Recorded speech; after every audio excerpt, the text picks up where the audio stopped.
నీట్లో మంచి ర్యాంక్ రాని విద్యార్థులకు బెస్ట్ ఆప్షన్ సిఎస్ఈఎంఏ కోర్సులు అడ్మిషన్స్ జరుగుతున్నవి.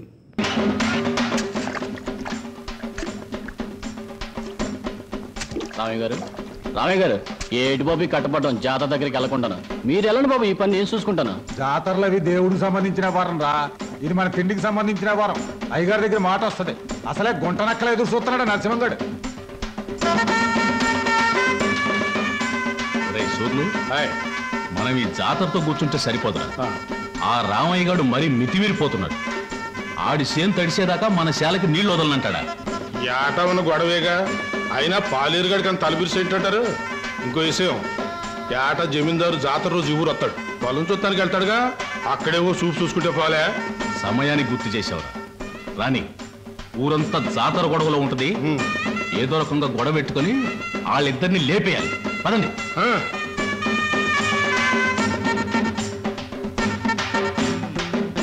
ఈ జాతరలు ఏంటో, ఈ గొడవలు ఏంటో, కళ్ళు తాగి చల్లగా తొంగుంటే కళ్ళుకి అమ్మవారు వచ్చి కావలసినంత కళ్ళు ఇస్తుందిరా.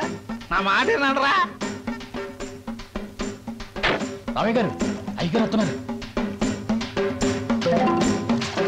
చండాలి బాబు, ప్రయాణం సుఖంగా జరిగిందండి? సుఖంగానే జరిగింది. కానీ ఏమిటయ్యా ఇది? తిండి దెబ్బలు మానేసి ఎప్పుడు ఈ చేను దగ్గర పడుతున్నావుట? గట్టు బాబు. ఆ గట్టు లేకపోతే చచ్చిపోతావా ఏమిటి? అక్కడ మీ ఆవిడ నీ భోజనం కోసం ఎదురు చూస్తాను, వెళ్ళు. అది కాదు బాబు. ఏమీ కాదు కానీ నువ్వు వెళ్ళి భోజనం చేసిరా. నువ్వు వచ్చే వరకు నేను కాపలా ఉంటానుగా. బావా, ఆ 10 పైసల బిళ్ళ పట్టా మీద పెట్టాను. రైలు వెళ్ళిన తర్వాత పెద్దదైపోతుంది. అప్పుడు దానికి తాడు కట్టి నీ మెళ్ళ వేస్తాను. నా మెళ్ళ వేస్తానంటావే? అవును, నీ మెళ్ళలోనే వేస్తాను. ఇదిగో కొట్టనంటే ఒరే డిప్పకాయ బావా. ఇదిగో డిప్పకాయ గిప్పకాయ అన్నావంటే తంతాను. అత్తయ్య చూడత్తయ్య బావా. ఏం సరోజా, ఏం జరిగిందమ్మా? మరేమో 10 పైసల బిళ్ళ పట్టాల మీద పెట్టాను. అది పెద్దదవుతుగా, దానికి తాడు కట్టి నా మెళ్ళ వేసుకోవాలంటమ్మా. పిచ్చిదానా, దానికి ఏడిపోయిందికే. ఇంకొక 10 ఏళ్లకు నీ మెళ్ళ బంగారు మంగళసూత్రం వేస్తాడు. నేను చచ్చినా వేయను, ఇది ముండిది. ఒరే డిప్పకాయ బావా, నువ్వు వేయకపోతే నేనే నీ మెళ్ళ వేస్తాను. ఎందుకురా అలా ఉడుకుంటావు? ఇప్పుడు అది ఏమందని లేవండి, మీ అందరికి అన్నాలు పెడతాను. బాగుందే వరుస. నీకు సొంత కొడుకు కన్నా మేనగోళ్ళు ఎక్కువైపోయిందని మాట. బాగుంది, తల్లి లేని పిల్ల ఎవరికైనా ఎక్కువే. కూసండి, అన్న పెడతాను. కూసమ్మా. నల్లం పోయినా మీ అన్నయ్యకి బుద్ధి జ్ఞానం వచ్చినట్టు లేదు. ఎంతసేపు తాటి చెట్టు కింద ఇల్లు కట్టుకుని కలు తాగుతూ కూకుంటాడు తప్ప బాధ్యత ఏం పట్టినట్లేదు. చెల్లి క్షమించు నా తల్లి. బేగ కూడేటేమా, ఆడు చెట్టెగాడు. దిగేటప్పుడు మనం ఆడు ఉండాలి, లేకపోతే పులిసిపోద్ది. నువ్వు కూడా ఏదైనా చెట్టెక్కి దూకి సావరా. సిగ్గులేదురా నీకు? శివుని ఎత్తులో నాడికి సిగ్గు ఉంటది నా చెల్లి. మనం అంటూ ఉన్నది కళ్ళు. నీ తిట్లు నా కొత్త కాదు, బాయ్ పరాయడు కాదు. కూడెట్టే రామయ్య గారు చేను దగ్గర నరసింహుడు అయ్యగారితో గొడవ పడుతున్నాడండి.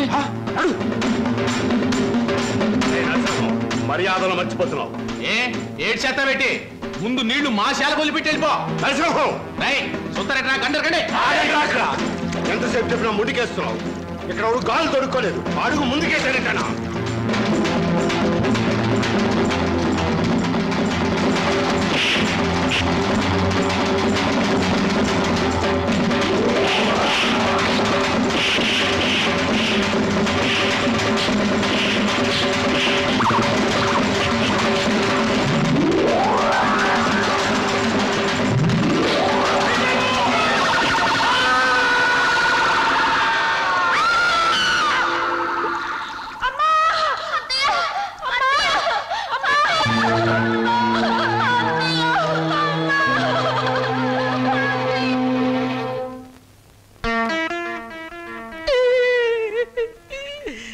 భగవంతుడు నాకు చాలా అన్యాయం చేశాడు బాబు గారు.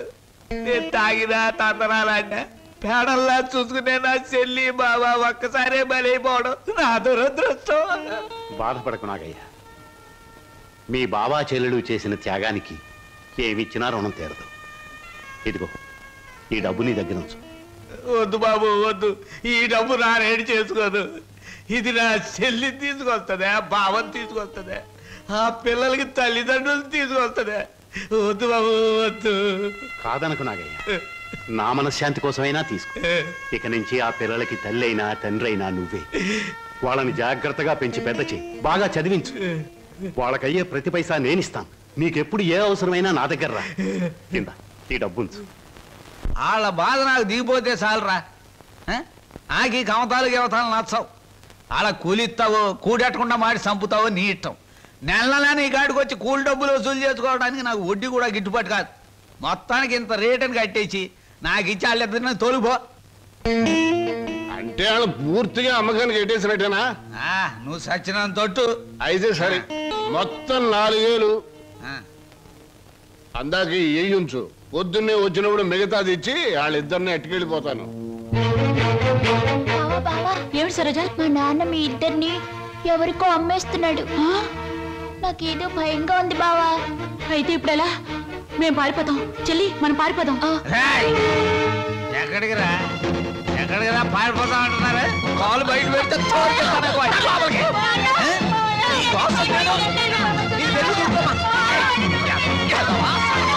నీకోసం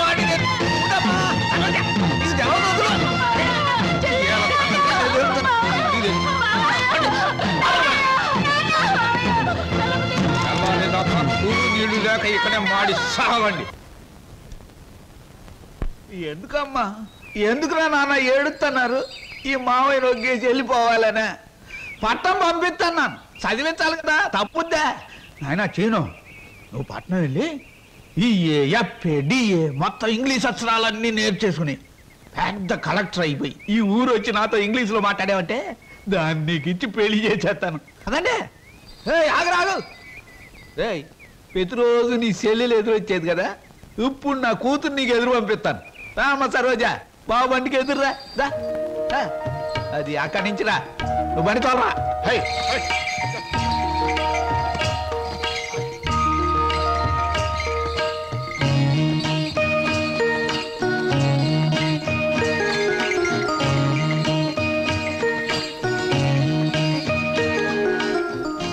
అమ్మా తల్లి, నువ్వు లోనకెళ్ళి గట్టిగా తలుపేసుకో.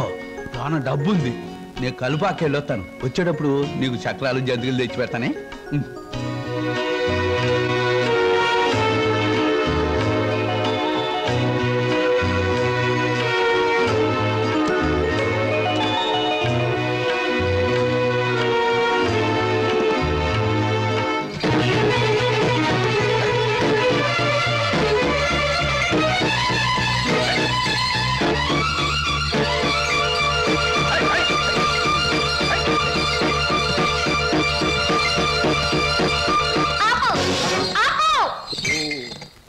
ఏటే ఇలా వచ్చావేటి? నిన్ను కూడా మీ బాబు నాతో వెళ్ళిపోమన్నాడేటి? కాదు, స్టేషన్ దాకా వదిలిపెట్టొద్దామని నేనే వచ్చాను.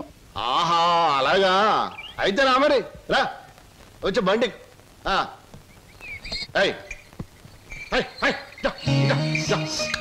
ఈ డబ్బులు తీసుకుని మీ స్టేషన్కి వెళ్ళండి, నేను మీ వెనకాలే వస్తాను. నాకు ఒక టికెట్ కొనండి, పట్నం పోదాం.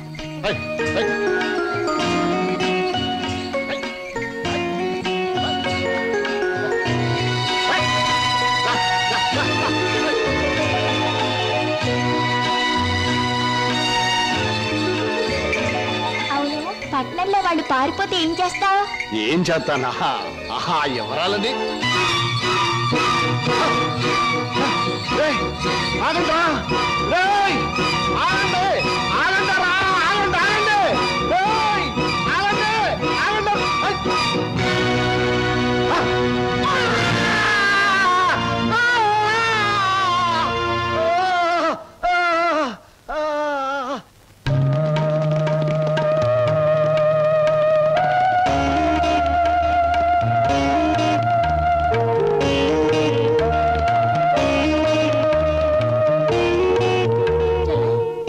తనకు కూడా టికెట్ తీయమని చెప్పి ఇంకా రాలేదేమిటి? వచ్చేస్తుంది అన్నయ్య. అయ్యో, రైలు వచ్చేస్తుంది, ఇప్పుడు ఎలాగా?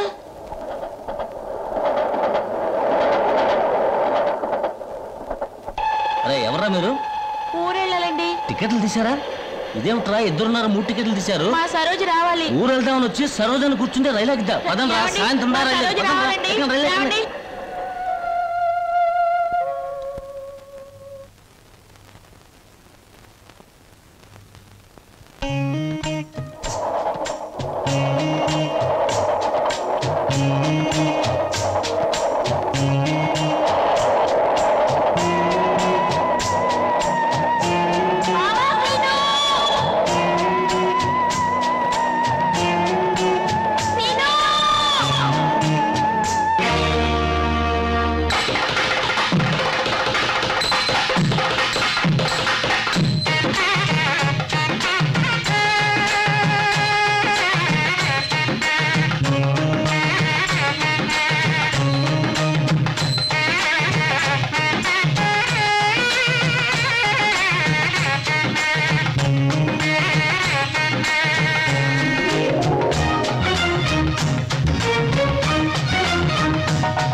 గజముఖ వదన శరణు గణేశ గౌరీ పుత్ర శరణు గణేశ విఘ్న వినాయక శరణు గణేశ.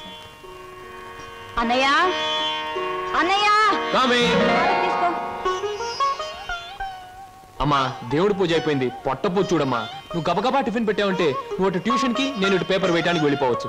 ఈ పాటికి వార్తలో వంటి పేపర్ కోసం పార్లమెంట్కి వెళ్లే రాజకీయ నాయకుల దగ్గర నుంచి బాత్రూమ్కి వెళ్లే బట్టల వరకు ఎదురు చూస్తూ ఉంటారు. నువ్వు త్వరగా వెళ్ళి టిఫిన్ రెడీ చేయి. వెళ్తున్నాను.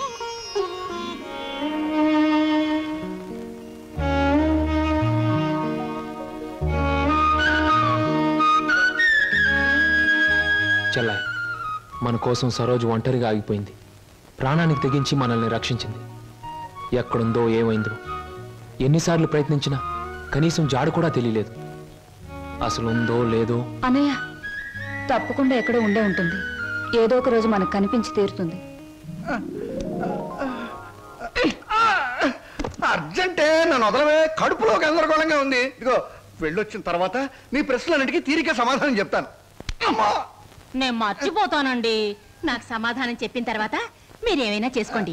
ఎన్టీ రామారావు నటించిన మొదటి చిత్రమేది, రంగుల చిత్రమేది, రాజుగా నటించిన చిత్రమేది, పేదగా నటించిన చిత్రమేది, దొంగగా నటించిన చిత్రమేది, విలన్ గా నటించిన చిత్రమేది, ఏ చిత్రం ఎన్ని రోజులు ఆడింది, అందులో ఫెయిల్యూర్స్ ఎన్ని, సక్సెస్ ఎన్ని చెప్పకండి చూద్దాం. కింద జన్మలో నువ్వు గానుగై ఉంటావే, నేను ఎద్దై ఉంటాను. అప్పుడు నేను ఆడించాను, ఇప్పుడు నువ్వు నన్ను జాడిస్తున్నావు. ఎన్టీ రామారావు నటించిన మొదటి డ్యూయల్ రోల్ సినిమా నిన్ను ఎక్కడ కొడితే బుద్ధి వస్తుందా అని ఆలోచిస్తున్నానే. ఏమండి వస్తున్నా బాబు. ఏమయ్యా, నువ్వు పోస్ట్ మ్యాన్ కదా, పోర్ట్ ఉద్యోగం ఎప్పుడు మొదలెట్టావు? ఏంటంటే ఏమి తెల్లంటే అడుగుతారో.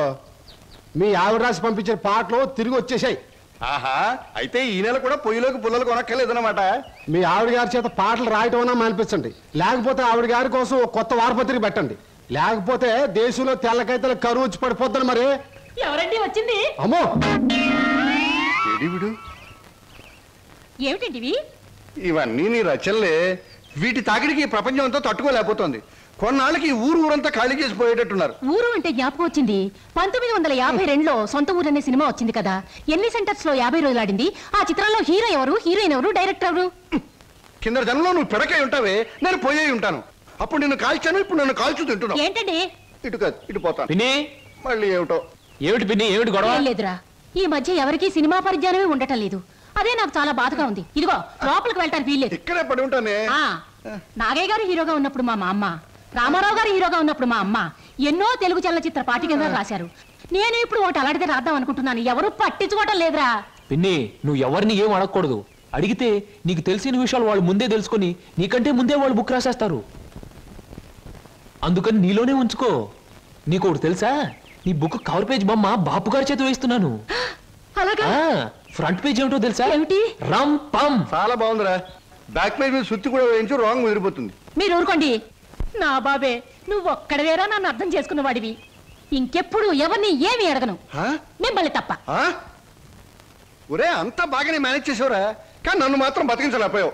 మీ పిన్ని. బాబాయ్, పిన్ని ముందు నువ్వేమన్నాను, పిన్ని వెళ్ళాకన్నావా? నేను ఊరుకోను. ఓహో, నువ్వు దాని పార్టీ. అవును, పిన్నంటే ఎవరనుకున్నావు? మా అమ్మ. ఒరే, ఇది ఏనాటి బంధంరా. 15 సంవత్సరాల క్రితం మీరెవరు, మేమెవరు అనుకోకుండా నాకు దొరికారు. ఈ 15 సంవత్సరాల్లో మేము మీకే ఆప్యాతలు కురిపించామో తెలియదు, కానీ మీరు మా కన్నబిడ్డల కంటే ఎక్కువైపోయారా. అది మా అదృష్టం బాబాయ్. నువ్వు లేకపోతే మేమేమైపోదు. చూడమ్మా, రిటైర్డ్ స్టేషన్ మాస్టర్ గా చెప్తున్నాను, పచ్చ జెండాకి పరిగెత్తే రైలుకి బంధుత్వం ఉండక్కర్లేదురా. పచ్చ జెండా ఊగిందంటే రైలు పరిగెత్తి తీరాలే, దాని డ్యూటీ. రైలు పరిగెత్తే ముందు పచ్చ జెండా ఊగాలే, దాని బాధ్యత. మన బంధుత్వాలు కూడా అంతేరా. అయ్యో, టైం అయింది బాబాయ్. నువ్వు ముందు సరిగ్గా నిలబడు. ఇప్పుడు బయలు. ఓకే, నువ్వు రామ్మా. వెళ్ళొస్తాం. త్వరగా వచ్చేయండి. అలాగే బాబాయ్. 1969లో నా కర్మకాయలు నిన్ను పెళ్లి చేసుకున్నాను. ఎక్కడికెళ్తారు? ఇప్పుడు ఆపే ఉంటే చంపేస్తాను. అమ్మా, పేపర్.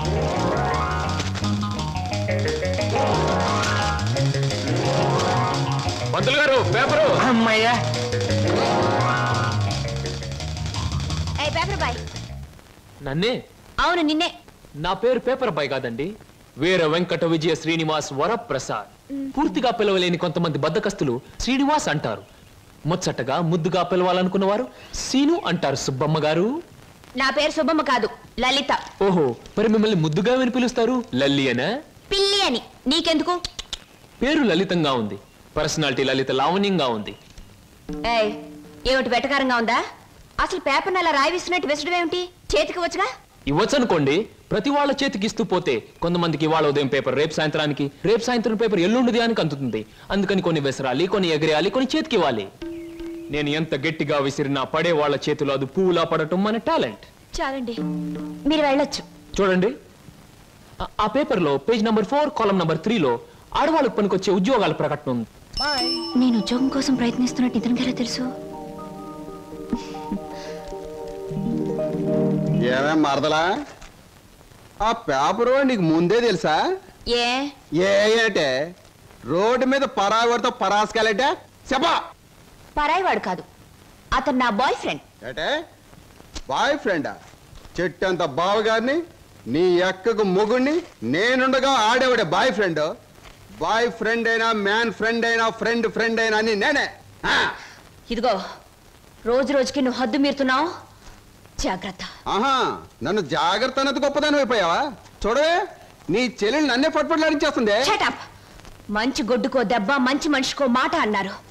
మాటతో మారటానికి నువ్వు మనిషివి కాదు, 4 బాదడానికి గొడ్డువి కాదు. విన్నావటి నీ చెల్లెలు ఏముంటుందో? నీ మనిషిని కాదట, పశువుని కాదట.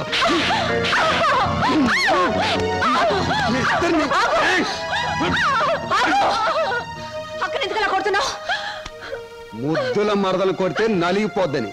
మళ్ళేనో నేను మనిషిని కాదు, పశువుని కాదా? నేను బ్రతిమాలుతున్నాను, అక్కడేం చేయకు. చిచి, నువ్వు ఇతన్ని బ్రతిమలాడటం కంటే నేను తన్నులు తినటమేనయ్యో. ఈ దుర్మార్గుడికి ఇది అలవాటేగా. ఊరుకోక. ఓసస్, మీ అక్క చెల్లెల పరామర్శ చాలుగానే మీ ఇద్దరితో వాదించి నా వాళ్ళు చీదర కొట్టింది. స్నానానికి నీళ్ళు పెట్టండి. ఊరుకోక. ఇది రోజు ఉండే భాగోతమే కదమ్మా. ఎలాగో ఇన్నాళ్ళు హాస్టల్లో ఉండి చదువుకున్నావు. ఉద్యోగం దొరికే వరకు కూడా ఆ హాస్టల్లోనే ఉన్నా బాగుండేది. సరే, తొందరగా బయలుదేరు, నీకు ఇంటర్వ్యూకి టైం అవుతుంది. ఈసారైనా ఉద్యోగం వస్తే ఆ 7 కొండల వాడి దగ్గరికి నడిచొస్తానని మొక్కుకున్నాను.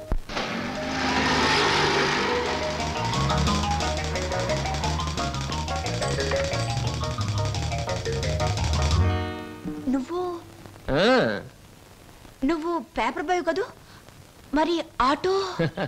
ఏమిటండి అలా ఆశ్చర్యపోతారు? చూడండి, జీవితం గడియారం లాంటిది. 1 నుంచి 12 వరకు నడిచే ముళ్ళు ఒక్కో చోట ఒక టైం నుంచి పెడతాయి. అలాగే నేను గడియారంలో ముళ్ళు లాంటి వాడిని. జీవితంతో పోటీ పడి తిరుగుతూనే ఉంటాను, గెలుస్తూనే ఉంటాను. పదండి పదండి. నువ్వెక్కడికి? ఎక్స్క్యూజ్ మీ, నేను ఇంటర్వ్యూకేనండి. నువ్వు ఇంటర్వ్యూకా? నేను బిఏ పాస్ అయినండి. ఆశ్చర్యపోకండి, ఇంటర్వ్యూ అయ్యాక తీరిగ్గా కూర్చొని ఏ కూల్ డ్రింక్ తాగుతూ ఆశ్చర్యపోతారు కానీ. Okay, SIT down. మీ అందరికీ ఒకే ఒక ప్రశ్న వేస్తాను, దానికి మీరు సమాధానం చెప్పాలి. నాకు నచ్చిన సమాధానం చెప్పిన వాళ్ళకి అపాయింట్మెంట్ ఆర్డర్ వస్తుంది. ఓకే? Okay okay sir. ఏమనుకుంటావమ్మా? ఏమున్నాయి? తట్టలుగా బేల్పూరి, థాయ్పూరి, సేవ్పూరి, పాన్పూరి ఉండాది. గిన్నెలుగా ఇడ్లీ దోశ ఉండాది. ఆంకలుగా పెసరట్టు ఉండాది. డ్రమ్ములుగా కాంపి టీ ఉండాది. బకెట్లుగా సాంబార్ ఉండాది. చేతులు వేస్తామా కాలు కొంటది, నోట్లో వేస్తామా చల్లగా ఉంటుంది, కడుపులో వేస్తామా అడుక్కుంటది. ఏం అడుకుంటా అడుకోమా, లోపల ప్లేట్ కడుకోవాలా? రే నోరు మీద. వీడు మద్రాస్కి ఆంధ్రాకి మధ్య బార్డర్లో పుట్టాడండి. అందుకే వీడి భాష అటు ఇటు కాకుండా అయిపోయింది. ఈ టైంలో వీరికి కావాల్సింది కూల్ డ్రింక్. నా డ్యూటీ అయిపోయింది, నాకు కూడా కూల్ డ్రింక్ పట్టుకురా పో. కస్టమర్స్ కి ఎప్పుడు ఏం కావాలో ఎలా కావాలో తెలుసుకుని అడగకుండానే సర్వ్ చేయడం కూడా మన ఎక్స్ట్రా టాలెంట్. వేడెక్కి నేను నిరుద్యోగులు కావాల్సింది కూల్ డ్రింక్. తీసుకోండి. మీరు గడియారం? ఏమిటండి నువ్వులో నుంచి మీరులోకి జంప్ చేశారు? నా గడియారంలో ఈ ముళ్ళు ఇక్కడ సర్వర్ గా పార్ట్ టైం జాబ్. చెప్పండి. ఏం చెప్పమంటారు? పోనీ నన్ను చెప్పమంటారా? చెప్పండి. మీకు అక్కగారు ఉన్నారు, చాలా మంచివారు. మీకు బావగారు ఉన్నారు, చాలా మంచివారు కారు. మీరు చదువు పూర్తి చేసుకుని ఉద్యోగం కోసం కాళ్ళు అడిగేలా తిరుగుతున్నారు. I am right? ఎవరో చెప్పకుండా మీకు ఇన్ని వివరాలు ఎలా తెలుస్తాయండి? తెలుసుకోవాలనుకున్న విషయం తెలుసుకోవాలనుకున్న టైంకి కరెక్ట్ గా తెలుసుకోవడం మన టాలెంట్. మీకు ఉద్యోగం కావాలి అంతేగా? అదేదో కూల్ డ్రింక్ ఇచ్చినంత సులువుగా చెప్తారేమిటి? అవునండి, నేను అబద్ధం చెప్పడం లేదు, నిజమే చెప్తున్నాను. ఎస్, మీరు నిజంగానే ఉద్యోగం చేయాలనుకుంటే ఇదిగో నా విజిటింగ్ కార్డ్. ఇదేమిటి? ఇది విజిటింగ్ కార్డా? విజిటింగ్ కార్డ్ ఎలా ఉన్నది అన్నది కాదు ప్రశ్న, అసలు అక్కడ ఉద్యోగం ఉన్నదా లేదా అన్నది ఆన్సర్. మీరు కరెక్ట్ గా 6 గంటలు అక్కడ రండి. If you want cool drink తీసుకోండి, బిల్ నేను పే చేస్తాను.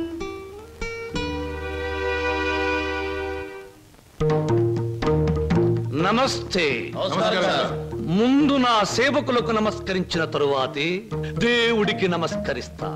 మీ పనులు మీరు చేసుకోండి.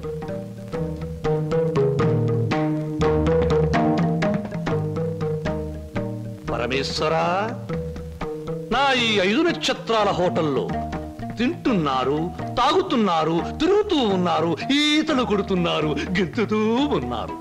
ఇది నా తప్పు కాదు. మనిషి కర్మకి, మానవ నాగరికతకి, నా వ్యాపారానికి సంబంధించింది. మనిషి పెరుగుతున్నాడు, మాట పెరుగుతుంది, కోరికలు పెరుగుతున్నాయి, సోకులు పెరుగుతున్నాయి. పెళ్లి కాకుండానే అమ్మాయిలకు డోకులు పెరుగుతున్నాయి. పెరిగే దాంతో పెరగటం, అందని వాటిని అందుకోవటం నాకు విస్కీతో పెట్టిన విద్య. పరమేశ్వర, ఇదంతా నీ ఒక్కడితో ఎందుకు చెబుతున్నారో తెలుసా? నీకు మాటలు రావు కనుక. శంభో శంకర.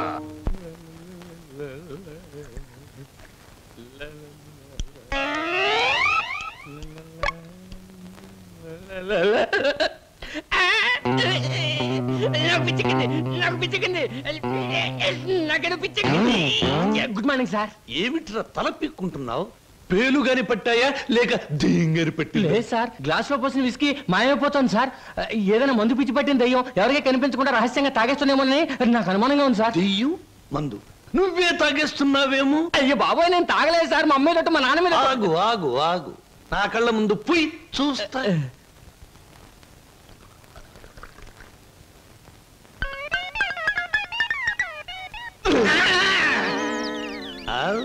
నాకు తెలుసురా నువ్వని. ఒరేయ్, నీకు నెల నెలా జీతం ఇస్తున్నాను, సుందరాంగుల్ని తీసుకొచ్చినందుకు సుంకం ఇస్తున్నాను.